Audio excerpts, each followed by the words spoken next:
You're abandoning your family, Rebecca. My mom's voice thundered through the phone, cutting through the silence of my office. I pinched the bridge of my nose, already feeling the tension settle in. Mom, I've explained this 100 times. I can't keep bailing Brian out. He's 30 years old. He needs to take responsibility for himself. Her response was immediate, sharp, and full of the same guilt-laden reproach I'd heard countless times before. He's your brother. Family is supposed to help each other. I glanced at the neatly stacked paperwork on my desk, reminders of the long hours I worked to maintain my stability. I've helped him, Mom, for years. This isn't about family. It's about the fact that he doesn't care. He spent all his savings, and now he expects me to clean up the mess. Again. My name is Rebecca, and for as long as I can remember, I've been the responsible one in the family. After my dad passed away when I was 10, I grew up fast, taking on more than most kids my age ever had to. Meanwhile, my brother Brian always had a knack for sliding by. Now at 30, he worked part-time at a convenience store and still managed to blow through his savings on expensive gadgets, nights out, and vacations he couldn't afford. When his landlord threatened to evict him, my mom didn't ask. She demanded that I cover his rent. I refused. That decision sent my mom and Brian into a tailspin. 2 days later, I woke up to a notification on my phone.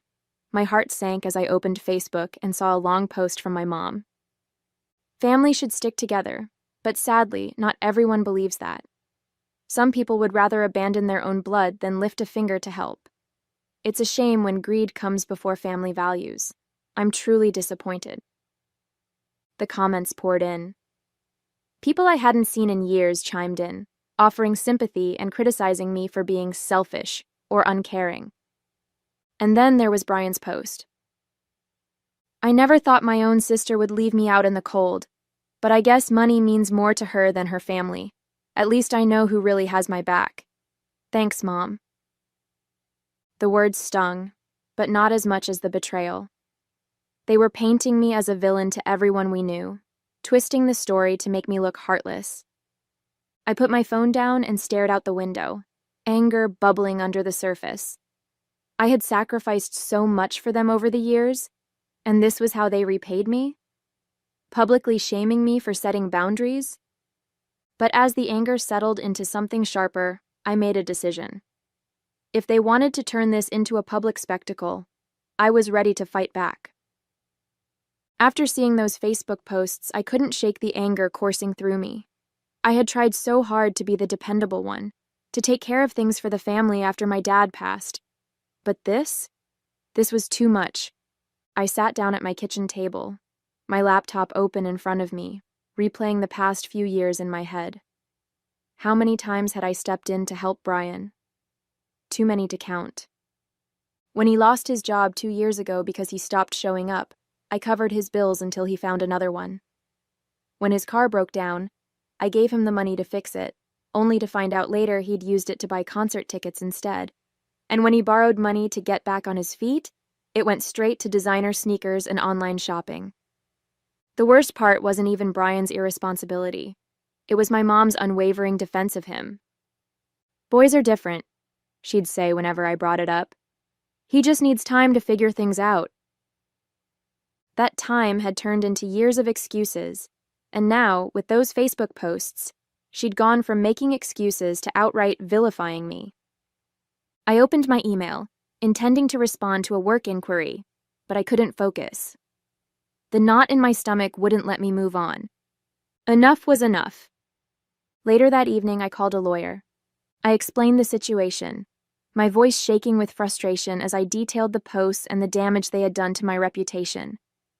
I can't just let them get away with this, I said, my anger barely contained. The lawyer listened patiently before responding. Defamation cases can be tricky, but if their posts have caused you real harm, whether professionally or emotionally, you have grounds to act. Let's get started by gathering evidence. I hung up the phone, feeling a mixture of anger and relief. Finally, someone was on my side, but as I gathered screenshots of the posts, an idea struck me. My dad had left an inheritance for both Brian and me, one that was supposed to be protected until we turned 25. I hadn't thought about it in years, assuming my portion was safely sitting in an account. Curiosity got the better of me. I called the lawyer back the next day. While we're at it, can you look into my inheritance? I just want to make sure everything's in order. Of course, the lawyer replied. I didn't know it yet, but that request was about to unravel a much bigger betrayal than a few Facebook posts. A week after I had called the lawyer, I received an email that sent a chill down my spine. The subject line read, "Inheritance Investigation Findings." I clicked on it and read through the summary carefully. My lawyer had discovered that, for the past 5 years, Brian had been withdrawing money from what should have been my portion of the inheritance. The account had been managed by my mom until I turned 25, but it seemed that Brian had somehow gained access to it after that and had been dipping into it regularly. My hands trembled as I scrolled through the document. Thousands of dollars, gone. Money I'd never even known I had, used for who knows what. When I called my lawyer to get more details, his voice was calm but firm. It appears that your brother accessed the account without your permission. It's a clear case of theft. He's taken a significant portion of what was rightfully yours. I leaned back in my chair, trying to process what he was saying. How could this happen? My mom was in charge of the account for years. She never said anything about Brian having access. It's possible she didn't know, the lawyer said. But it's also possible she trusted him to manage it responsibly. Either way, it's a serious breach. The implications were staggering. Not only had Brian been stealing from me, but my mom, whether knowingly or unknowingly, had let it happen. That night, I sat at my kitchen table, staring at the financial records my lawyer had sent me. Each transaction felt like a slap in the face. Concert tickets, electronics, vacations, things I had struggled to afford for myself while Brian had been using my money to fund his lifestyle. The Facebook posts suddenly felt like the least of my problems. This wasn't just about public humiliation anymore. This was a betrayal that went to the very core of my family. I debated calling my mom right then and there, demanding answers. But I stopped myself. Confronting her without a plan would only lead to more deflection and guilt-tripping. Instead, I emailed my lawyer. "What's the next step?" I asked. By the time I went to bed, I had made up my mind. I wasn't going to let this go.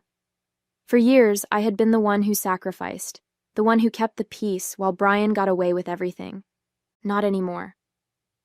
As I turned off the light, one thought kept running through my mind. They're about to find out exactly who they're dealing with. The next day, I met with my lawyer in his office to discuss the next steps. The small room felt suffocating as I laid out every piece of information he had uncovered. "This isn't just about the inheritance," I said firmly. "Brian and my mom have crossed a line. Those Facebook posts were bad enough, but now I find out he's been stealing from me for years? I want to take action. Serious action." My lawyer nodded, his expression calm and professional. "We'll start by filing for defamation based on the social media posts. But regarding the inheritance theft, we'll need to pursue a separate case. It's straightforward given the records we have, but it might get messy." "Messy doesn't bother me," I replied, crossing my arms. "I'm done letting them walk all over me." That evening, I called my mom. I needed answers, whether she was complicit in this or just blindly trusting Brian. "Hi, Mom," I said, my voice steady. "Rebecca," she answered quickly, her tone still carrying the usual edge of annoyance.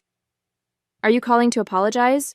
You know, Brian is—" "Save it," I interrupted, cutting her off mid-sentence.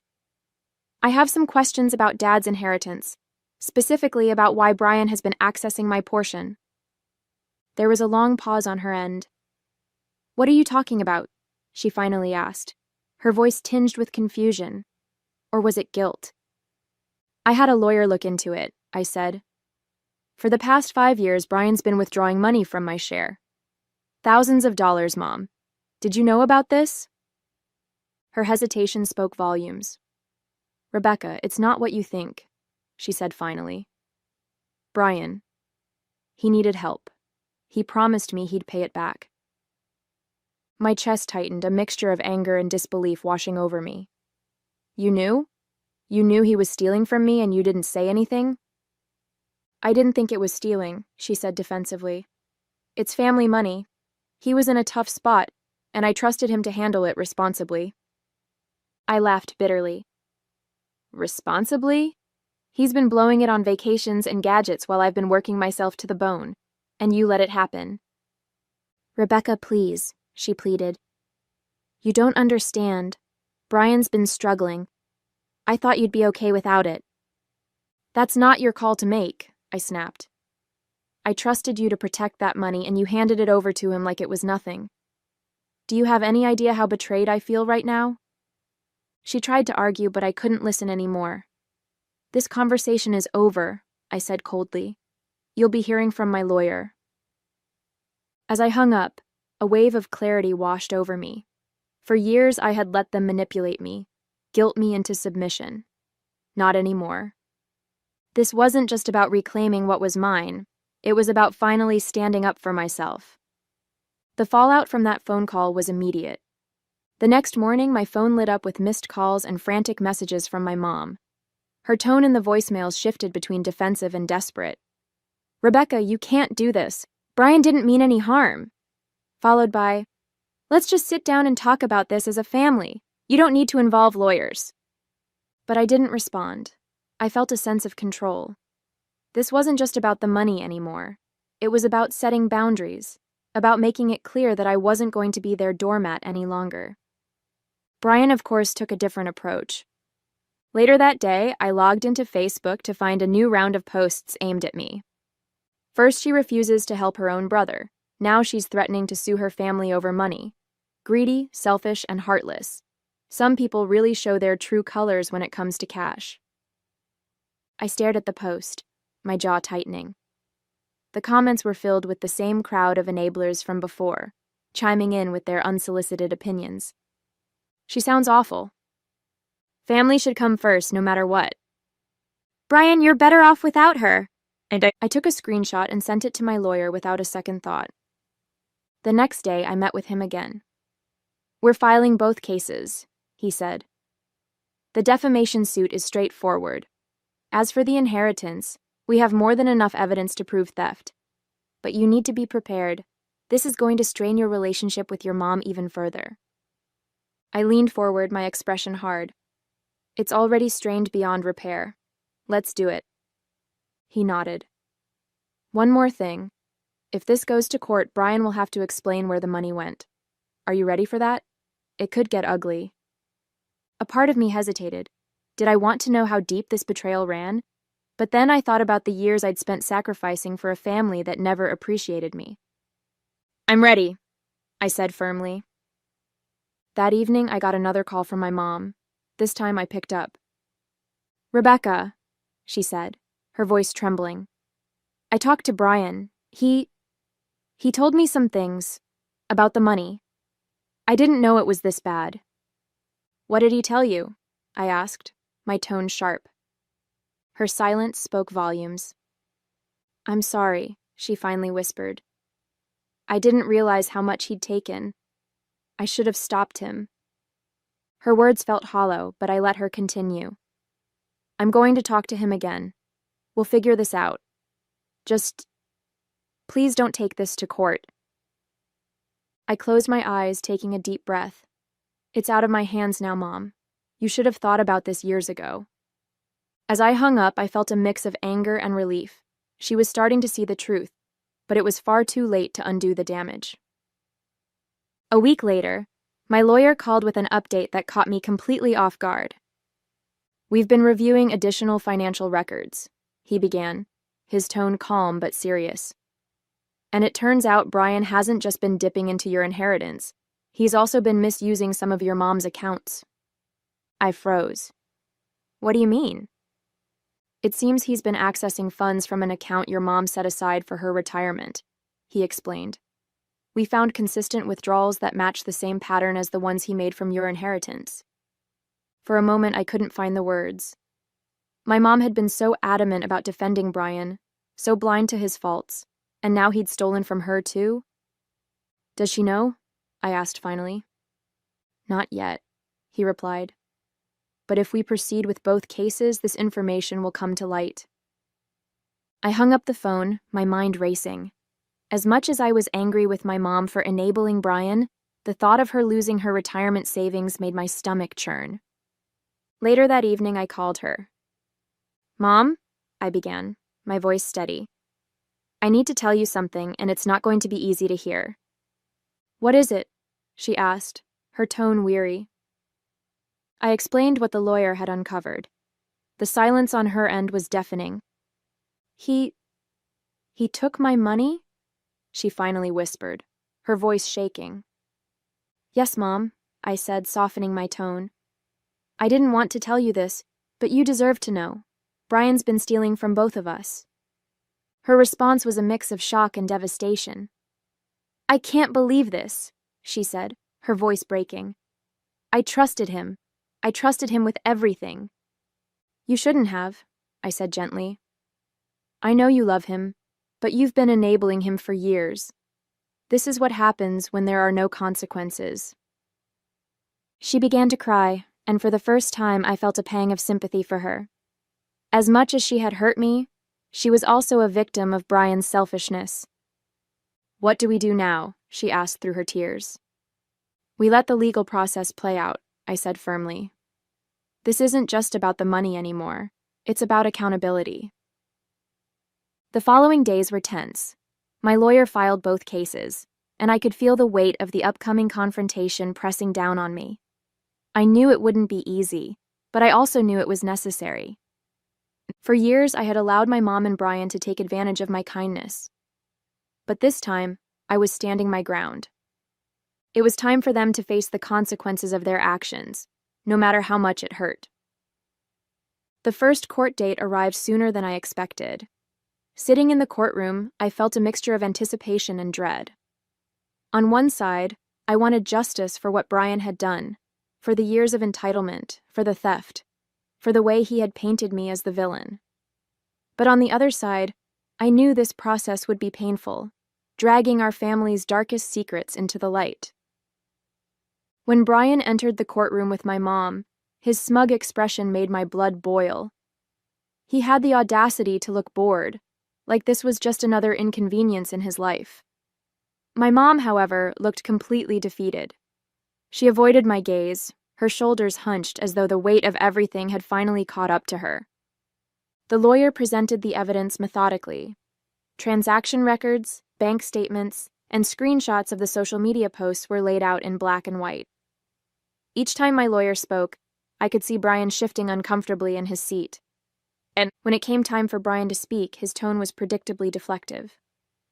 I didn't mean for things to get this far, he said, his voice dripping with faux sincerity. I was struggling, okay? I only took the money because I thought I could pay it back. But Rebecca doesn't understand what it's like to need help. She's always had everything together. My jaw clenched as I listened to his excuses. Struggling didn't explain the vacations, the gadgets, or the nights out. And as much as he tried to play the victim, the evidence told a different story. When the judge asked my mom to testify, she hesitated, glancing at Brian nervously. Finally, she spoke, her voice trembling. I trusted Brian, she admitted. I thought he'd use the money responsibly, but I didn't know how much he'd taken, or what he was using it for. I didn't realize how much he'd hurt Rebecca. Her words stung, but they also carried a glimmer of accountability. She was acknowledging the truth. The court ruled in my favor. Brian was ordered to repay the money he had stolen, and the defamation case was settled with a public apology that both he and my mom had to issue online. It wasn't a perfect victory. I knew it would take years for Brian to pay back what he owed, and the apology, while satisfying, didn't erase the damage they had done. But it was a start. As we left the courtroom, Brian shot me a glare. I hope you're happy, he spat. I am, I said simply, meeting his gaze without flinching. My mom lingered behind, her eyes filled with tears. Rebecca, I don't know how to make this right, she said quietly. You start by being honest, I replied. With me, with yourself, and with Brian. No more excuses. She nodded slowly, her face a mix of guilt and sadness. I'll try, she whispered. That evening I sat in my apartment, reflecting on everything that had happened. The courtroom battle was over, but the real work was just beginning. Setting boundaries with my family wasn't going to be easy, but I felt like I had the strength to do it. And as much as it hurt to see my mom and brother for who they really were, I felt a sense of relief knowing I had finally stood up for myself. In the weeks following the court ruling, life felt oddly quiet.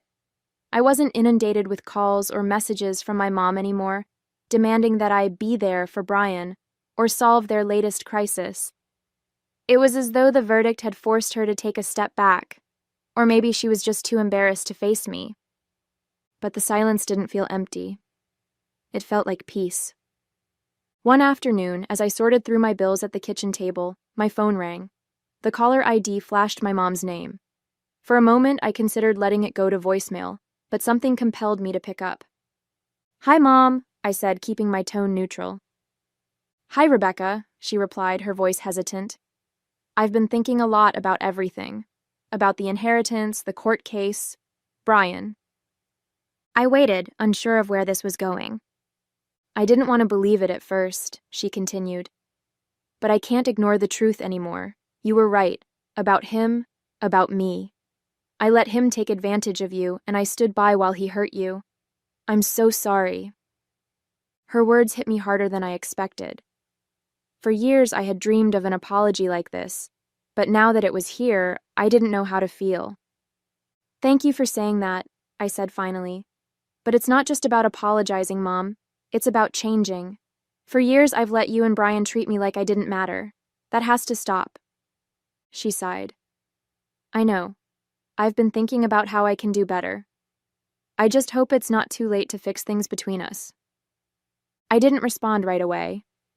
It's not too late, I said eventually, but it's going to take time. Meanwhile, Brian had gone radio silent. Part of me wondered if he was plotting some sort of revenge, but my lawyer assured me the legal agreements made it impossible for him to retaliate financially. Still, I knew better than to trust him. One afternoon, I received a notification that Brian had posted on Facebook. Against my better judgment, I opened it, bracing myself for another round of vitriol. Instead, I found a post that was markedly different from his usual tone. I want to apologize to everyone I've hurt, especially my sister, Rebecca. I made mistakes I can't undo, and I'm working to make things right. I know it'll take time, but I hope she'll eventually forgive me. I didn't know whether to laugh or cry. Was he actually trying to take responsibility, or was this just another performance? Either way, I decided not to respond. I wasn't ready to open that door again. Not yet. In the months that followed, I began to rebuild my life. I threw myself into work, pursued hobbies I'd neglected, and even started planning a long overdue vacation. My relationship with my mom remained fragile but functional. She made an effort to call me weekly, not to complain or demand anything, but to ask how I was doing. It was a small step, but it felt significant. As for Brian, I kept my distance.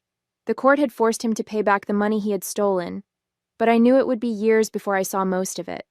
That was fine by me. I wasn't holding my breath for his redemption. What mattered most was that I had finally reclaimed my power. Months later, I found myself sitting on my balcony with a cup of tea, watching the city lights twinkle in the distance. For the first time in what felt like forever, I wasn't thinking about my family or their endless demands. Life had changed in ways I never thought possible. The constant tension that used to weigh on my shoulders had lifted, replaced by a calm I didn't know I was capable of. I had always thought that standing up for myself would mean losing everything, my family, my sense of belonging. But instead, it had given me something I'd been searching for all along: peace. My mom and I had begun to rebuild our relationship, but it was slow. She still called once a week, often to update me on small things like her garden or a book she was reading. These conversations felt lighter, freer, as though the weight of unspoken expectations had finally disappeared. As for Brian, he remained distant. His court-ordered payments came in sporadically, and while I appreciated the restitution, I didn't depend on it. The truth was, I didn't need his apology or his money to move forward.